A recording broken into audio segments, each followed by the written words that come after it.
नमस्कार दोस्तों, मैं कुलदीप सर आप लोग को आपके ही YouTube चैनल में स्वागत करता हूं।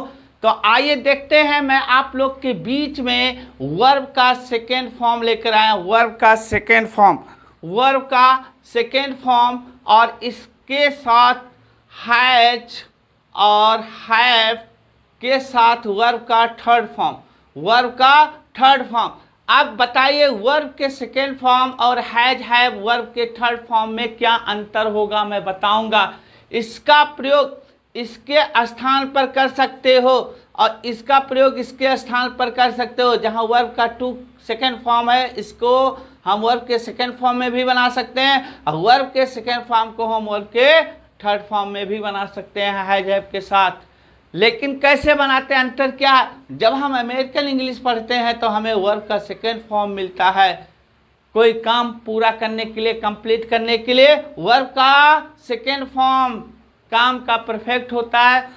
और अगर हम प्रेजेंट परफेक्ट ब्रिटिश इंग्लिश में आते हैं तो हैज हैव के साथ वर्ब का थर्ड फॉर्म का प्रयोग करते हैं। हैज हैव के साथ वर्ब का थर्ड फॉर्म का प्रयोग करते हैं। ध्यान से देखना आप कैसे करते हैं। जैसे मैंने कहा, मैंने लिखा यहां मैं काम किया और यहां मैं दूसरा लिखा मैं काम किया हूं। मैं काम किया हूं, मैं काम किया या मैं काम किया हूं, दोनों बता रहा है कि काम की समाप्ति हो गई है। दोनों बता रहा है कि काम की समाप्ति हो गई है। यहाँ वर्ब के सेकेंड फॉर्म का यूज करेंगे, और यहाँ किसका प्रयोग करेंगे? हैज और हैव के साथ वर्ब का थर्ड फॉर्म का यूज करेंगे। लेकिन सब्जेक्ट को देखते हुए हम हैज हैव का चुनाव करेंगे।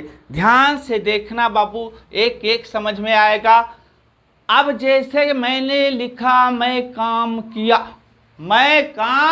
किया और दूसरा है मैं काम किया हूं, तो इसका कैसे बनाएंगे? इसको हम सिंपल पास्ट टेंस में बनाएंगे। मैं काम किया, ये भी काम को पूरा बता रहा। मैं काम किया तो क्या हो जाएगा? I did work. मैं काम किया, I did work.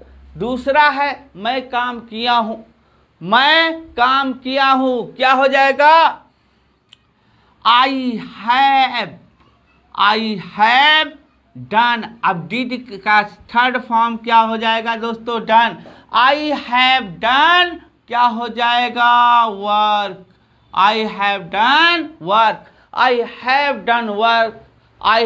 Done work, मैंने काम किया है। आई हैव डन वर्क, मैंने काम किया है। आई हैव डन वर्क, मैंने काम किया है। इसको अब ये हमारा ब्रिटिश इंग्लिश हो गया और ये अमेरिकन इंग्लिश हो गया।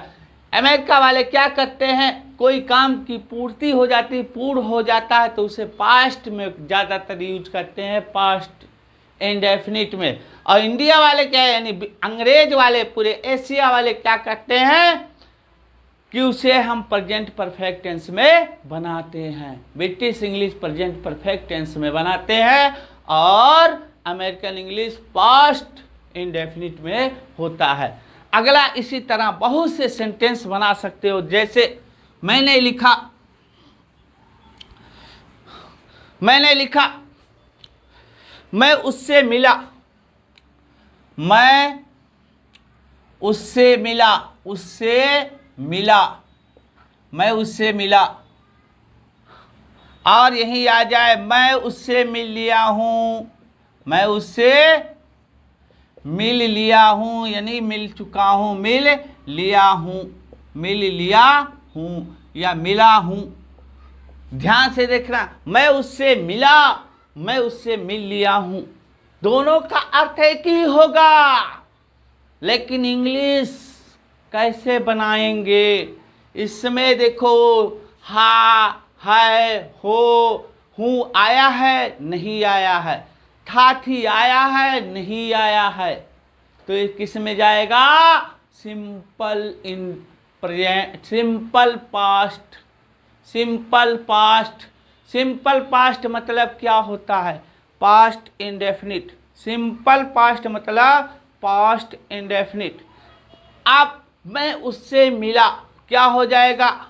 आई met, I met, I met him, मैं उससे मिला, आई मेट हिम, मैं उससे मिला, आई मेट हिम, मैं उससे मिला, आई मेट हिम।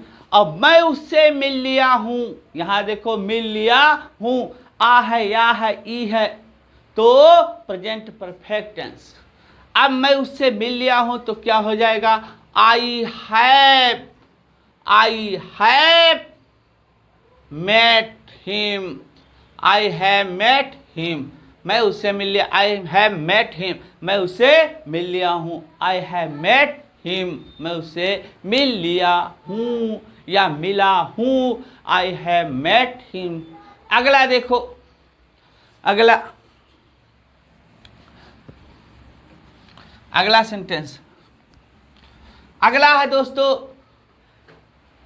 क्या तुमने पढ़ा? क्या तुमने पढ़ा, या क्या तुम पढ़ लिया? क्या तुम पढ़ लिया है, पढ़ लिया है। अब इसको कैसे बनाए? क्या तुमने पढ़ा या क्या तुम पढ़ लिया है, इसको कैसे बनाएंगे? क्या तुमने पढ़ा या क्या तुम पढ़ लिया है। तो देखो क्या तुमने पढ़ा, अब डिड को पहले कर देंगे, डिड यू, क्या तुमने पढ़ा, डिड यू रेड। अब डिड यू रीड हो जाएगा, कोई भी पास्ट नहीं, तो डिड यू रीड, क्या तुमने पढ़ा, क्या तुमने पढ़ा। जब इंट्रोगेटिव होता है ना दोस्तों, तो क्या करते हैं फार्मूला, डिड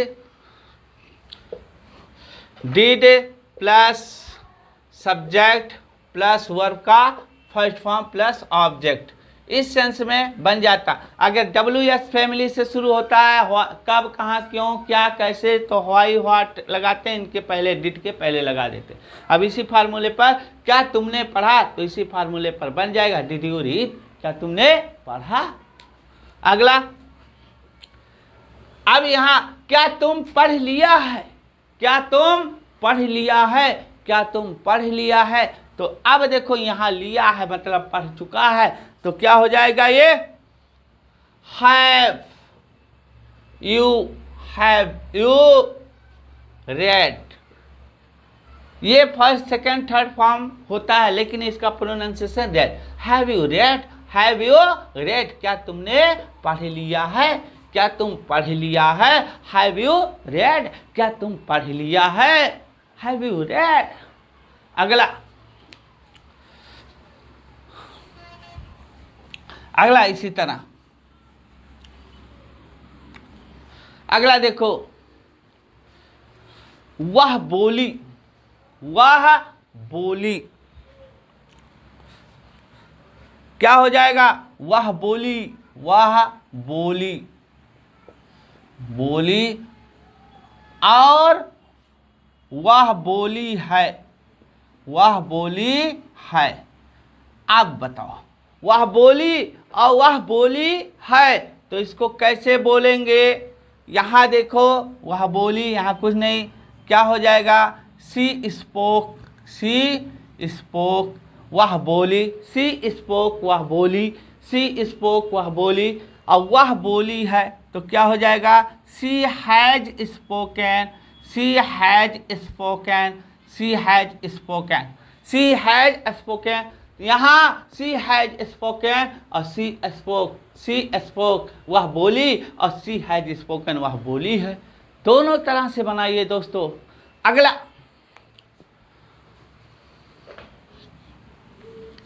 अगला, वह तुमको सुना, वह तुमको सुना, वह तुमको सुना, यानी तुमने जो कहा वह सुना तुमको। अब इस तरह, और वह तुमको सुना है, सुना है।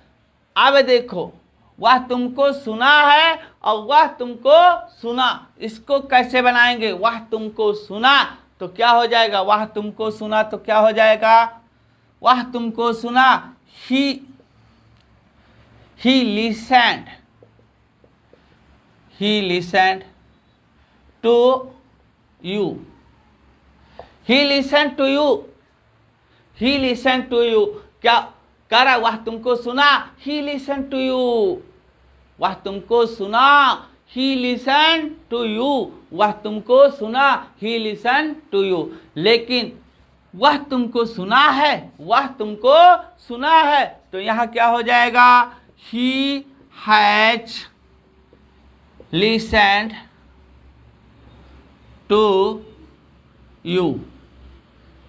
अब he has listened to you, वह तुमको सुना है, he has listened to you। तो दोस्तों, इसी तरह बहुत से वीडियो आप लोग के बीच में लाऊंगा। आपकी अंग्रेजी एकदम नंबर 1 की हो जाएगी, आपको घबराने की ज़रूरत नहीं है। आपको 10-20 हज़ार रुपया इंग्लिश बोलने के लिए खर्च नहीं करना है। आप मेरे KLD इंग्लिश से जुड़े, मैं आपके बीच में एक से एक सेंटेंस लाऊंगा, एक से एक वीडियो लाऊंगा, ताकि आपका इंग्लिश इम्प्रूव हो सके। इसी शब्द के साथ आपको बहुत बहुत धन्यवाद। फिर मिलेंगे अगली वीडियो में, तब तक के लिए आपको बहुत बहुत धन्यवाद, बहुत बहुत धन्यवाद। नमस्कार।